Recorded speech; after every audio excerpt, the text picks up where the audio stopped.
Di pelajaran pertama dari surah Ad-Duha di awal ayatnya, berusahalah selalu untuk mendekatkan diri kepada Allah Subhanahu wa taala. Orang yang dekat dengan Allah, maka akan dijamin oleh Allah langsung hidupnya, baik dalam keadaan suka ataupun sedang merasakan duka, tidak akan berpengaruh banyak pada dirinya, karena yang paling tinggi dan paling menyenangkan adalah kedekatannya dengan Allah Subhanahu wa taala. Jelas sampai sini? Baik. Jadi kalau dia sedang kaya, tahajud jalan, karena yang dirindukan tahajudnya. Lihat Abdurrahman bin Auf, Utsman bin Affan, Tamim Ad-Dari, kekayaan banyak, harta melimpah, kapak terbuat dari emas, malam masih tahajud, teman-teman. Masih sempat baca Al-Quran. Utsman tuh sampai jadi presiden masih punya waktu untuk khataman Quran. Kan Utsman radhiyallahu taala anhu waktu terbunuh kan sedang baca Al-Quran. Masih puasa saat itu, sedang puasa. Anda bayangkan nikmatnya dekat dengan Allah, walaupun jabatan tinggi, yang terasa nikmat itu saat sedang beribadah kepada Allah, saat tahajudnya, itu yang dinanti.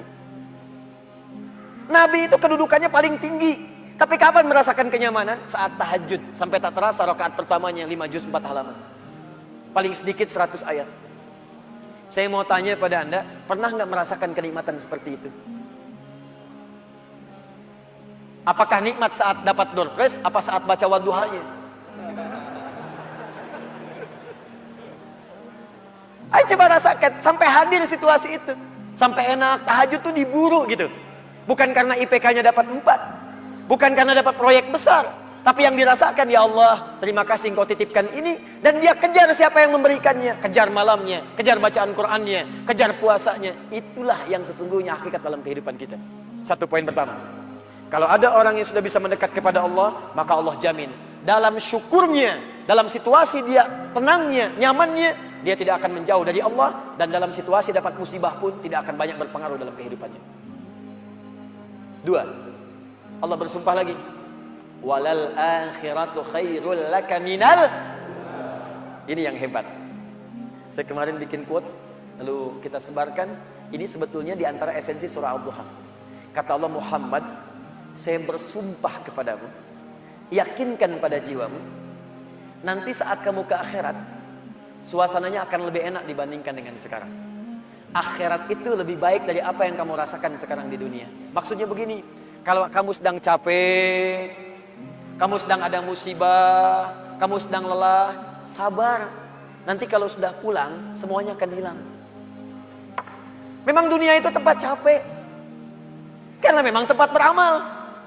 Sholat di dunia, kerja di dunia, puasa di dunia, baca Quran di dunia. Kenapa kita kerjakan? Supaya cari bekal untuk pulang ke akhirat. Nanti kata Allah kalau sudah pulang semuanya akan hilang. Jadi tenang aja teman-teman. Capek cuma sebentar. Ya, capek cuma sebentar. Lelah, gak apa-apa. Namanya juga dunia. Dunia itu memang tempat capek. Kalau nggak mau capek, ya pulang. Dunia itu tempat capek. Dan kita memilih untuk hidup. Maka jalani itu, nikmati saja, kerjakan aja. Setiap kerja ada pahala, setiap kerja ada pahala, setiap sholat pahala, baca Quran pahala, niat mencari nafkah karena Allah pahala, merawat anak pahala, memberikan ASI pahala. Gak apa-apa, memang capek. Memang ya dunia sifatnya capek.